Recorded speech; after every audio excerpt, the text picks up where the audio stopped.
સત્તાધાર મહંત મુદ્દે મોટા સમાચાર મળી રહ્યા છે। સત્તાધાર મહંત વિવાદને લઈને કે ખંડણીના આક્ષેપ પર નીતિન ચાવડાએ હવે નિવેદન આપ્યું છે। તેમણે કહ્યું કે મેં વિજય ભગતને બ્લેકમેલ કરવા માટે રૂપિયા નથી માંગ્યા।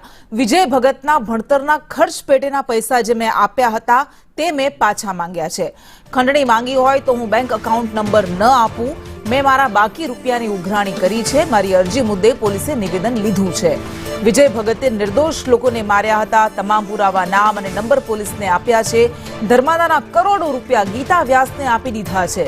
બોડી ગામની જગ્યામાં વિજય ભગતને ભાગ આપી દીધો છે। આવા ઘણા બધા આરોપ વિજય ભગતના જ પોતાના મોટા ભાઈ નીતિન ચાવડાએ લગાવ્યા છે।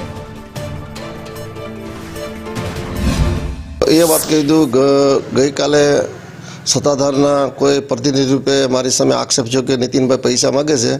એ લોકોને સ્પષ્ટ કહી દઉં કે તમે 25 વર્ષ પહેલાં બધા ક્યાં હતા? મેં એને ભણાવેલું છે। ભણતરના ખર્ચ પેટે મેં પૈસા માગ્યા, નહીં કે એને બ્લેકમેલ કરવા માટે। અને વિજય ભગત જો સાધુ થઈ ગયો તો પણ એણે અમારી જમીનમાં ભાગ માગ્યો છે। એ એના ભાગમાં 5-7 વીઘા જમીન આવી છે। એટલે કોઈ એમ કહેતા હોય કે નીતિનભાઈ પૈસા માગ્યા છે કે ખંડણી કરી છે, એ વાત ખોટી છે।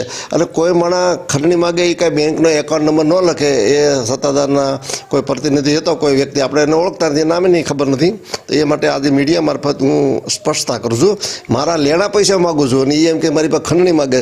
ખંડણી માગનારો માણસ મૂર્ખ કોઈ દી બેંકનો એકાઉન્ટ નંબર